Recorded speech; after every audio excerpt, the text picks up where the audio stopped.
എനിക്ക് എന്റെ ഒരു ഫോളോവർ മെസ്സേജ് ചെയ്തായിരുന്നു. ആൾക്ക് ഇത്തിരി വയർ ചാടിയിട്ടുണ്ട്. അപ്പൊ അതൊന്ന് ഹൈഡ് ചെയ്യുന്ന രീതിയിലുള്ള സ്റ്റൈലിംഗ് ടിപ്പും അതുപോലെ ഏതൊക്കെ ക്ലോത്തിങ്സ് ഇട്ടാലാണ് അതൊന്ന് ഹൈഡായി പോവാ എന്ന് പറഞ്ഞു കൊടുക്കാൻ പറ്റുന്നത്.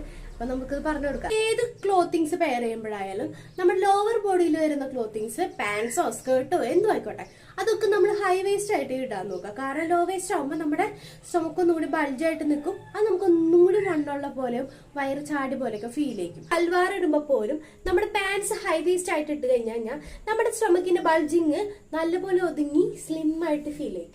വെർട്ടിക്കൽ ആയിട്ടുള്ള ലൈൻസ് ഉള്ള ഡ്രസ്സുകൾ യൂസ് ചെയ്യാം. അതിന്റെ ഇല്യൂഷൻ കാരണം നമ്മുടെ വയറ് എടുത്തങ്ങനെ കാണിക്കില്ല, അത് നല്ലോണം ഹൈഡ് ചെയ്ത് സ്ലിം ആയിട്ട് കാണിക്കും. ലോ കട്ടിംഗ് ഉള്ള ഡ്രസ്സുകളോ അല്ലെങ്കിൽ വേസ്റ്റിൽ ഡിവൈഡിംഗ് ഉള്ള ഡ്രസ്സുകളോ യൂസ് ചെയ്യുമ്പോൾ കോൺട്രാസ്റ്റ് കളേഴ്സ് അല്ലാതെ മോണോക്രോമാറ്റിക് ആയിട്ട് സെയിം കളേഴ്സിന്റെ ലൈറ്റോ ഡാർക്കോ യൂസ് ചെയ്യുക. അല്ലാന്നുണ്ടെങ്കിൽ സെയിം കളർ തന്നെ യൂസ് ചെയ്യുക. ബോഡിക്കോൺ ഡ്രസ്സസോ സ്ലിം ആയിട്ടുള്ള സ്കേർട്സ് യൂസ് ചെയ്യാതെ ഫ്ലെയർഡ് ആയിട്ടുള്ള